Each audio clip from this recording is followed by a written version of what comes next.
Patitanam Pavanebhyo Vaishnavebhyo Namo Namaha.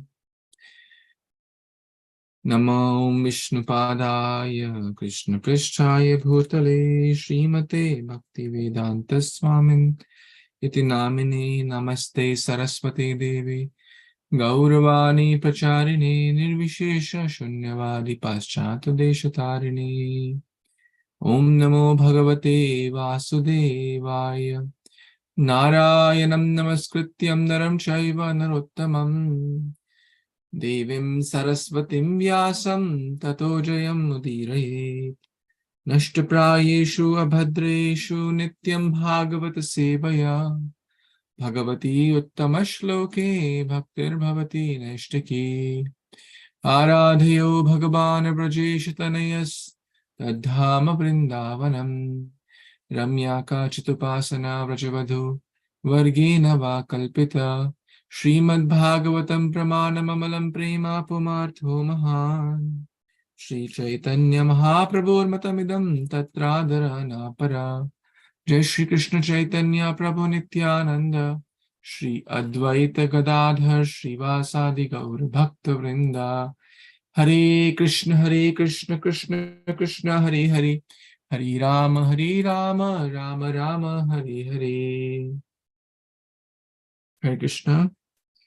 Varahapiram natavaru karnayo karnikaram bibratavasa kanaka kapisham vejayantim chamalam randran venu adhara sudaya apuryan gopavrindai vrindaranyam swapadam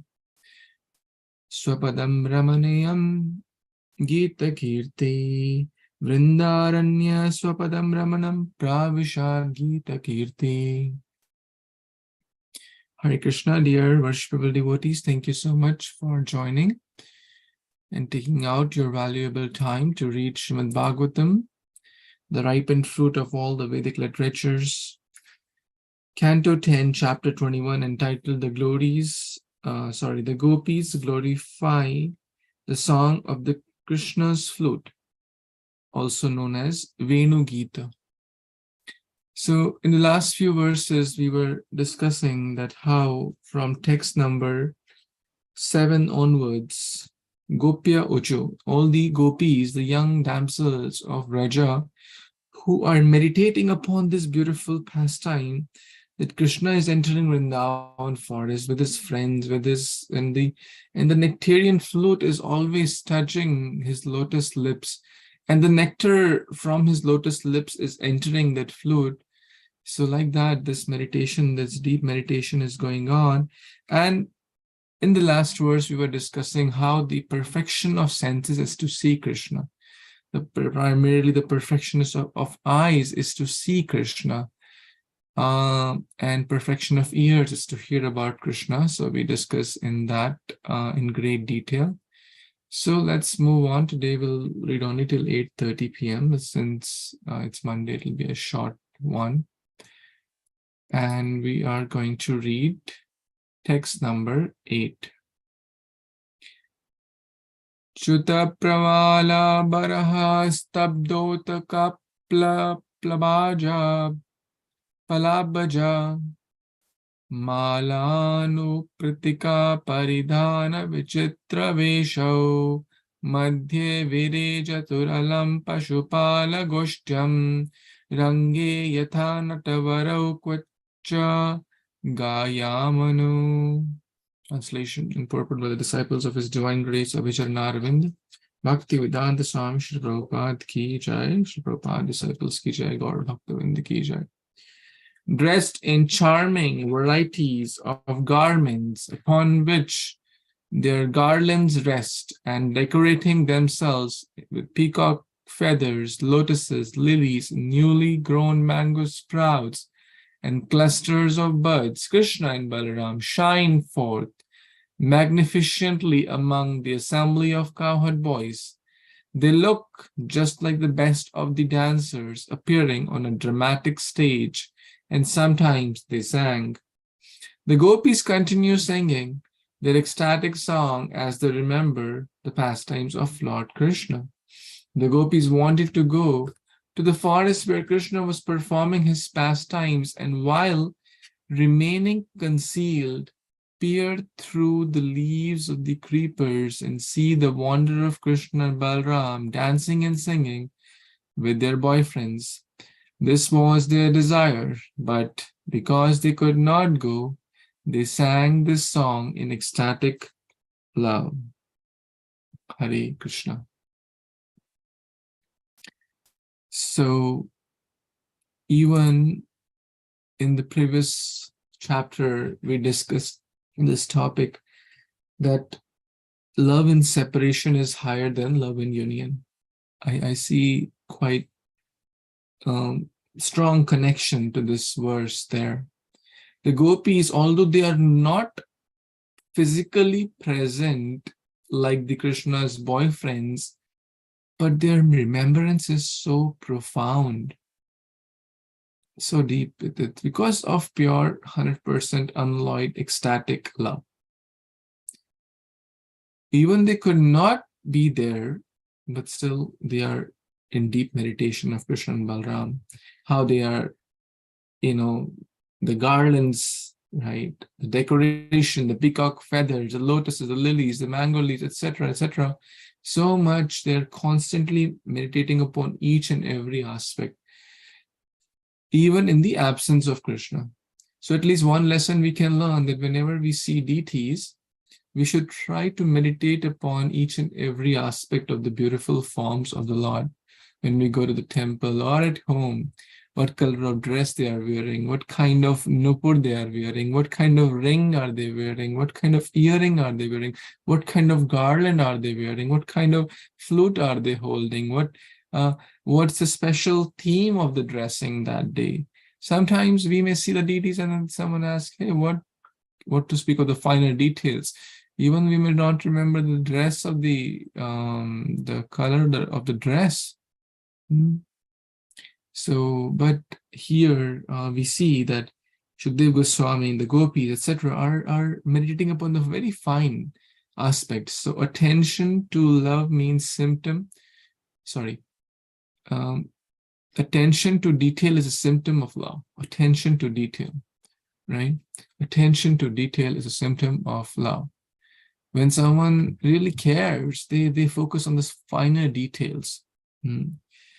So here we see the gopis are really meditating upon very fine aspects of Krishna's beauty, like the peacock feather, the garlands, etc. And their constant meditation is to see Krishna. Oh, he looks like the best of the dancers on a dramatic stage. So this was their deep desire, their hankering. And when that is our hankering, Krishna will certainly fulfill all our desires.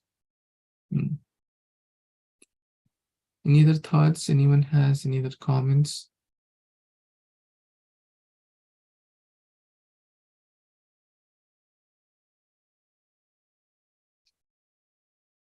Okay, let's move on to the next verse, which is text number 9.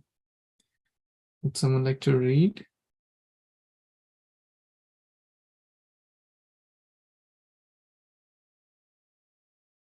I can read, Puji.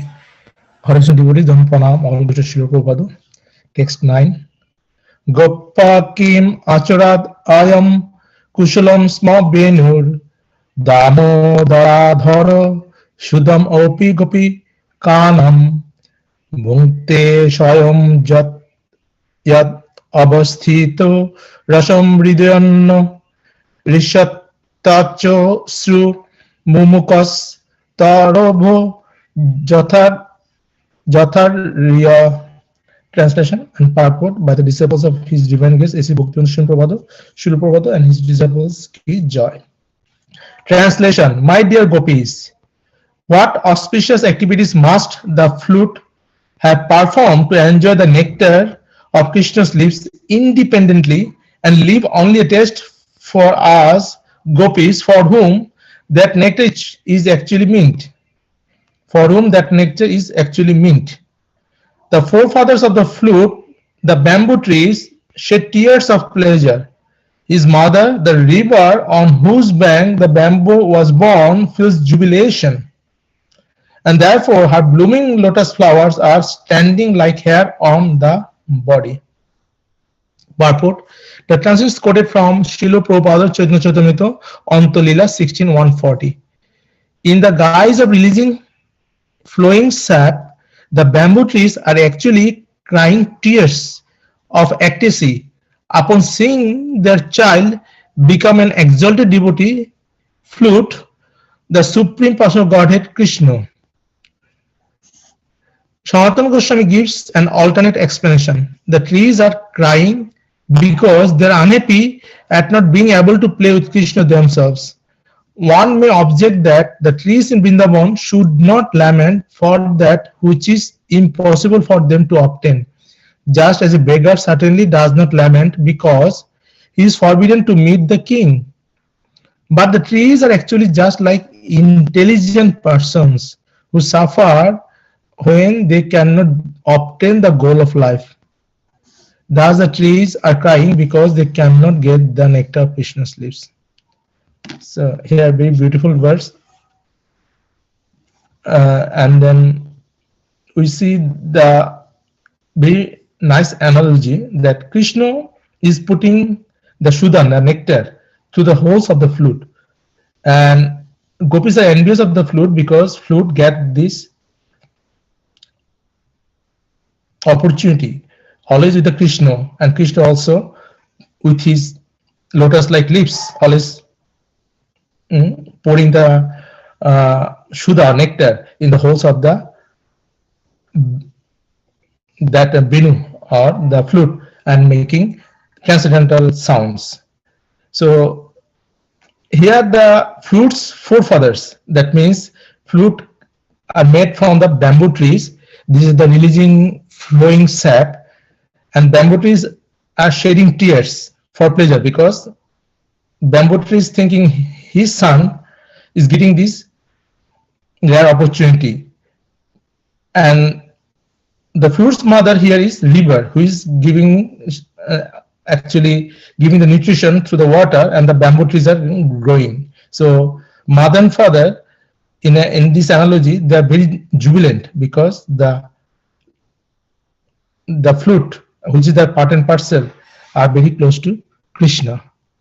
And Sanatana Goswami given another different explanation. Prabhuji, you can explain more. Back to Prabhuji. Hare Kṛṣṇa.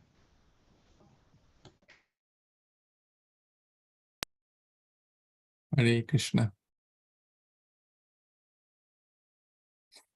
Thank you, Prabhu. Very nice.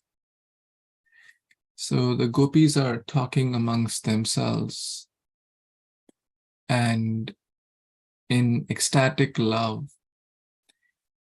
Most of you are parents here.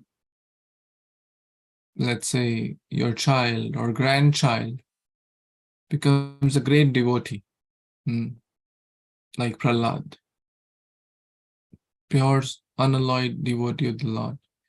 Will you be happy? Right? Absolutely. It is said that a great soul in a family can deliver 21 generations. Right? Absolutely. That's the biggest, you can say, accomplishment one can achieve in one's life, if they can make their child, a great soul,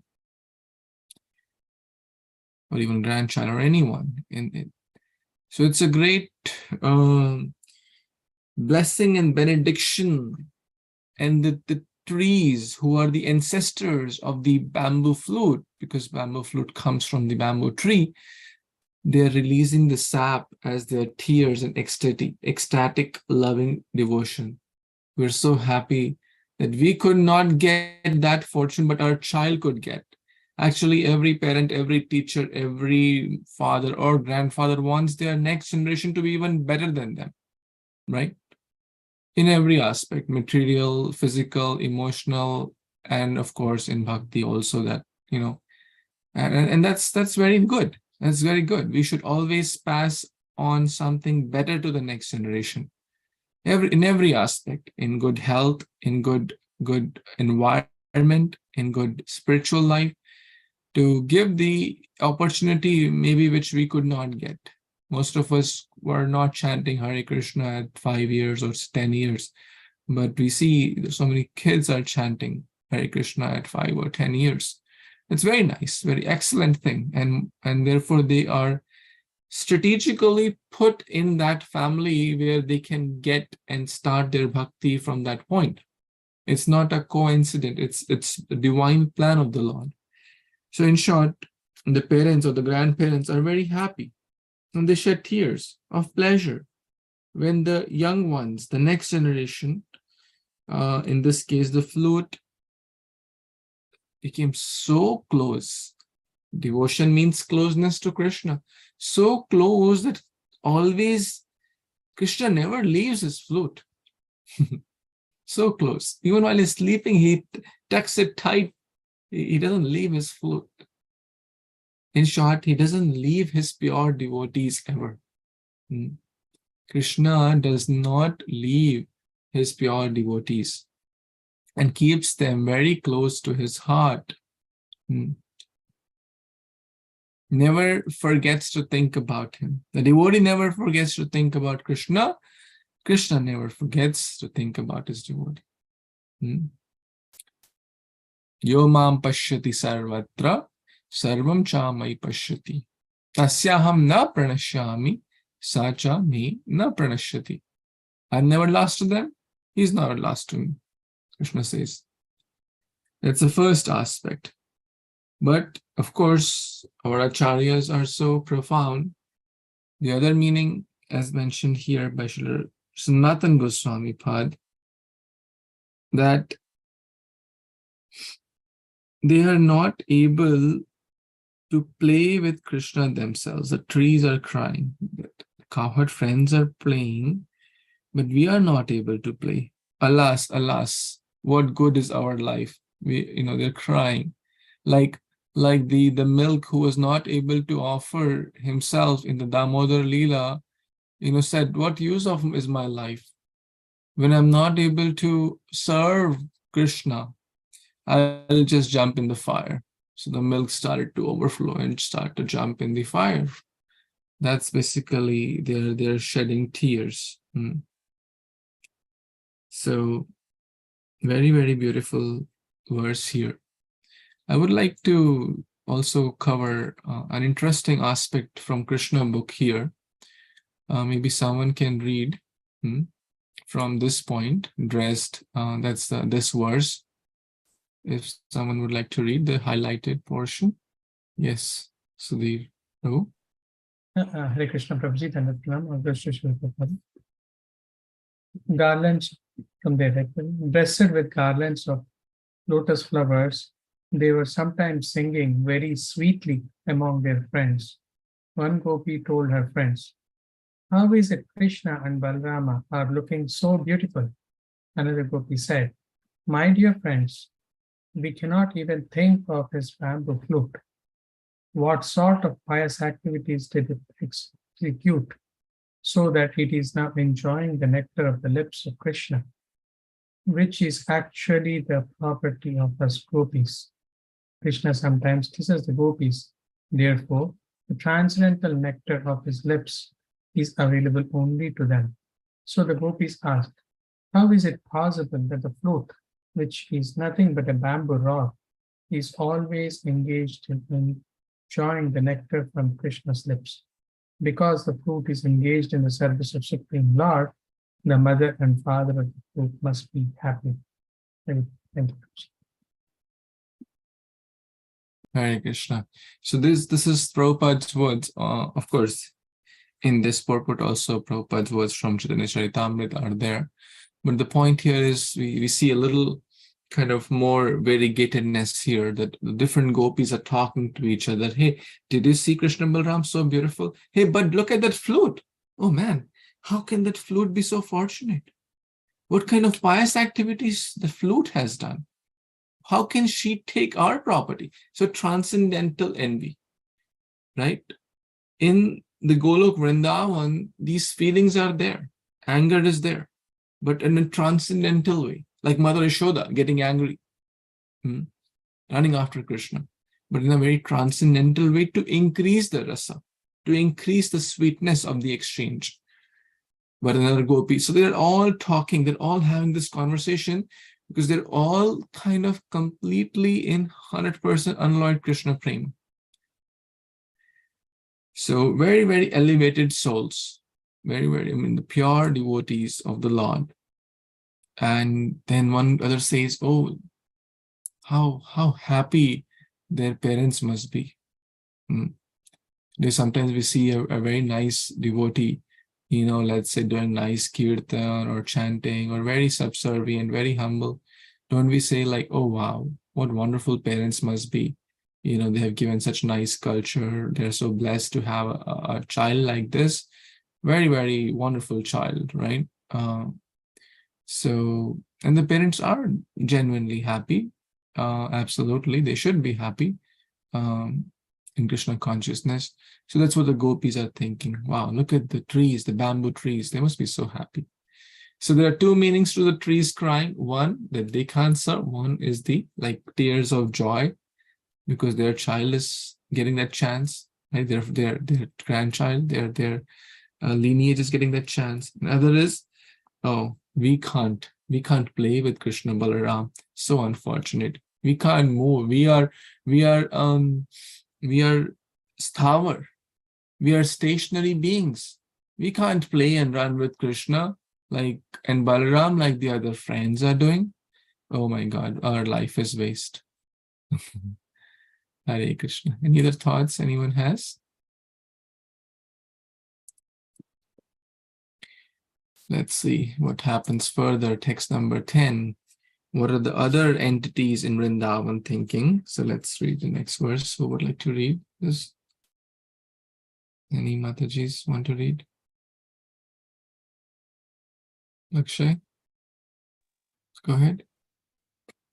Vrindavanam Shaki Bhuvo Vitanoti Kirtim Yadevaki Sutta Padambuja Labda Lakshmi Govinda Venum Anumata Mayura Nityaṁ Prekshadri San Avaratanya Samasta Sattvam. Very nice. We'll try to recite a little bit in the Brahmasamhita meter.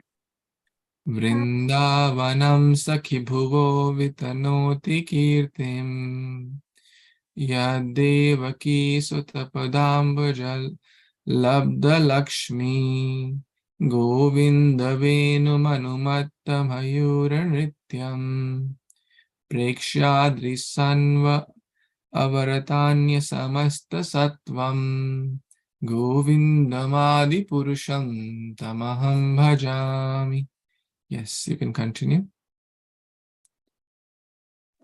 Translation.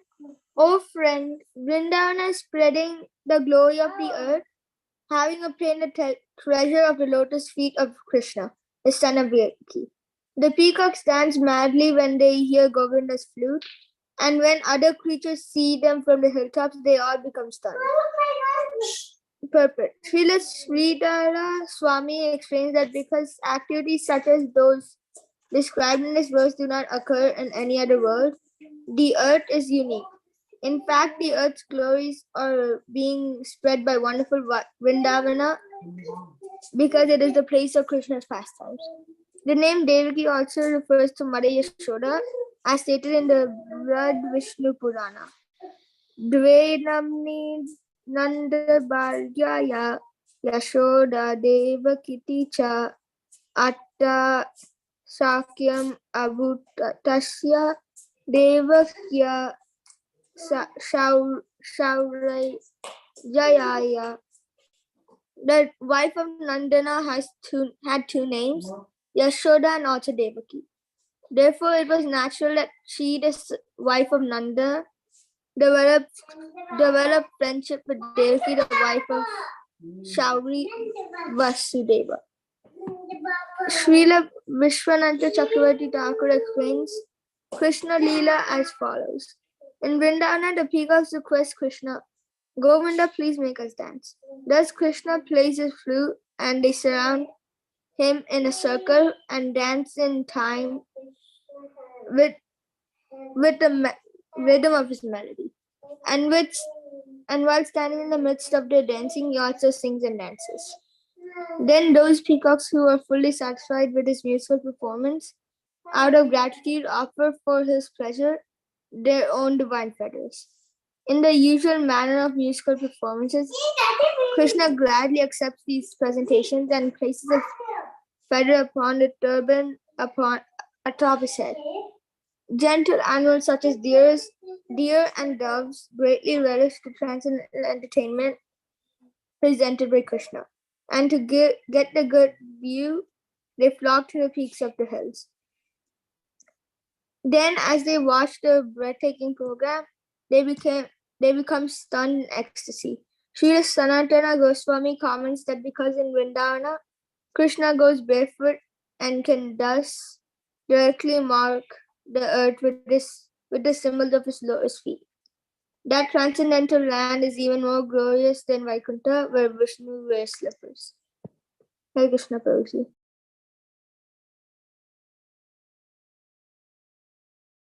Paul, thank you so much, Lakshay Prabhu. You would like to share any thoughts? Anything? In this verse, I understood that Krishna, like in the last few lines, it said that Lord Krishna, like in Vrindavana, Lord Krishna doesn't wear slippers, which means like we can actually like his lotus feet are like imprinted into the earth in Vrindavana.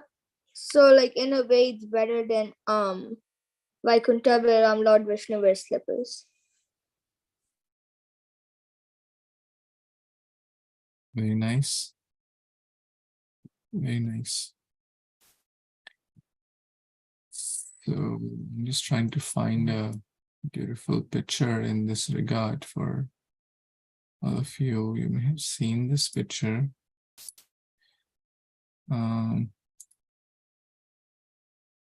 Still open it.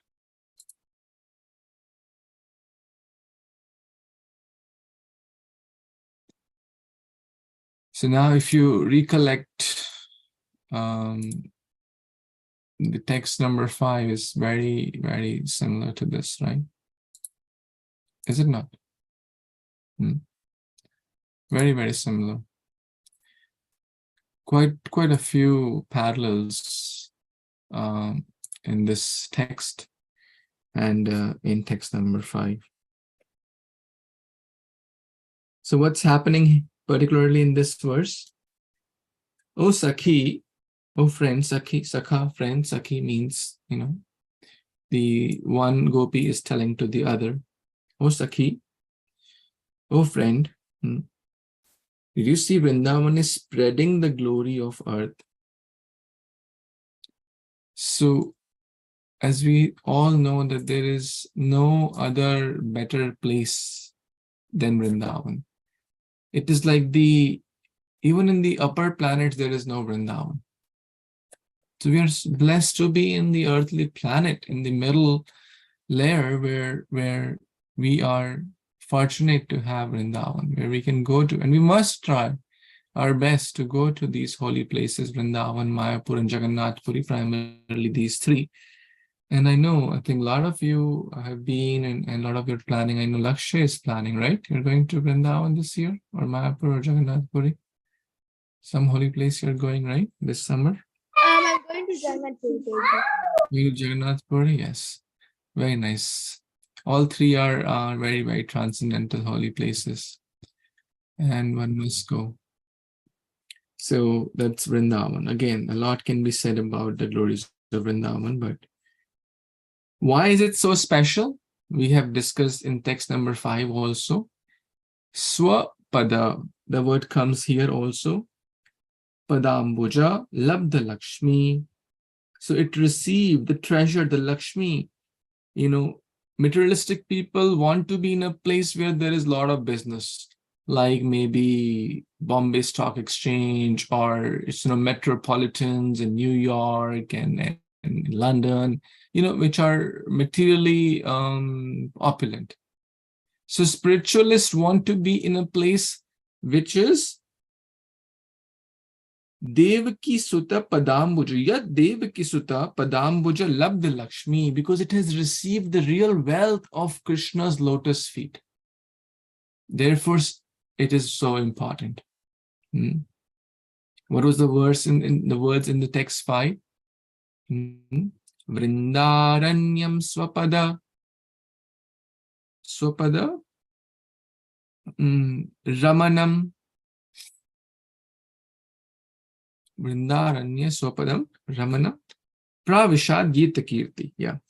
So Krishna entered Pravishad, and here it's saying Krishna's lotus feet marks were there.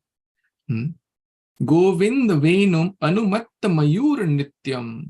When Krishna plays the Govinda Venu, Venu again, this is Venu Gita, the whole chapter is focused around this Venu. When he plays that flute, Anumatta means they become mad, transcendentally mad, in ecstatic Anumatta, completely there. Upon hearing Krishna's flute, they become completely maddened by it. And what happens? And all the animals, the swans, the samasta sattvam, all the animals, the deers, the swans, the birds, everyone, priksha adrishanu, they go to the adri. Adri means mountains. They go up, like they get the seats, like pavilion. They get the very good seats to see this transcendental entertainment. What is the transcendental entertainment? Oh, the peacocks are coming. Krishna, oh Govinda, please make us dance. Peacocks are expressing their joy. Krishna, please make us dance. And how does Krishna make them dance? They all surround in a circle, and Krishna plays his flute. And when he plays his flute, they're all chanting and dancing in ecstatic melody. And seeing that Krishna also is dancing, you see, this is Krishna is also dancing like a peacock. This is a beautiful picture, very, very nice meditation. Krishna is dancing like a peacock. And they're very happy for this musical performance. Krishna is singing, Krishna is dancing, Krishna's flute. Now they want to offer something. Krishna says in Bhagavad Gita, Patram pushpam phalam toyam yo me bhaktya prayachati. Tadam bhakti uparitam ashnami prayatat. Whatever fruit, flower, water, whatever you give me. But what do these peacocks have? The best thing the peacock have is their wonderful feathers. I'm sure we all have seen peacocks. I'm sure we all are attracted to the peacock's feather because they're so brilliant, right? The peacock gave their best to Krishna. What was that? The peacock feathers. And also text number 5 begins with it, right? Varaha Pidam. Varaha Pidam. So what does that mean? Anyone can tell? What does the Varaha Pidam mean? Vara means peacock, Pidam means the feather. Okay, nice. So Varaha means peacock, feather, actually, as per if we go the word to word. Apida means crown. So Krishna puts sometimes not just one feather, but crown of feathers. It appears like a crown. Like it appears like a king. A king wears a crown, but in Vrindavan, Krishna doesn't wear those big jewels and big sandals and big. So he is wearing all natural stuff. Turban, a crown of peacock feathers. So that's Varaha Pidam. So here also, Krishna is gratefully accepting it. And sometimes when someone offers a gift, I've seen many senior Vaishnavas, they touch to their forehead like this. Someone offered me this pen, let's say. Some senior Vaishnava, they offered you a pen, they'll touch to their forehead. That means they're really valuing and acknowledging and accepting as the highest thing right? Whether it's a simple pen or for Krishna, he does not need feathers, right? He, what is the value? Let's say $1, $2, $5, $10 at max, a crown of feathers. So Krishna does not see that value. We as human beings will see, oh, this person gave me $10 gift, this person gave me $50 gift. Oh, he's better. He's a good friend. He gave me an expensive gift. No, that's nonsense. That's not how we, we shouldn't ever think. We should think of the intention. It's the bhava. It's the love and devotion which what matters. So Krishna is seeing and accepting on his head and putting a crown of peacock feathers. And this breathtaking program is seen by all the deers, birds, fans, everyone, and they're all happy. And the gopis are meditating this transcendental scene, although they are not there, but still look at their separation, love and separation. They are so beautifully narrating each and every aspect of it, each and every lila, as if right there. This is Krishna consciousness. This is bhakti. This is love and separation. The beautiful peacock dance of Krishna. Any thoughts or comments anyone has?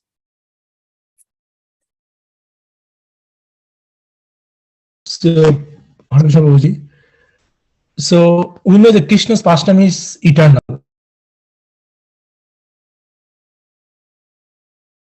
Oh, sorry. I think I was putting myself on mute, but accidentally I put you on mute. So please forgive me. Can you repeat? Krishna's pastimes are eternal. And it has been going on in different other planets in different times, different era. So, but here, and I heard in a different lectures also, but Earth is unique because Vrindavan is here. Only this planet has Vrindavan. None of the planets have Vrindavan and does not go with Krishna in other planets as well.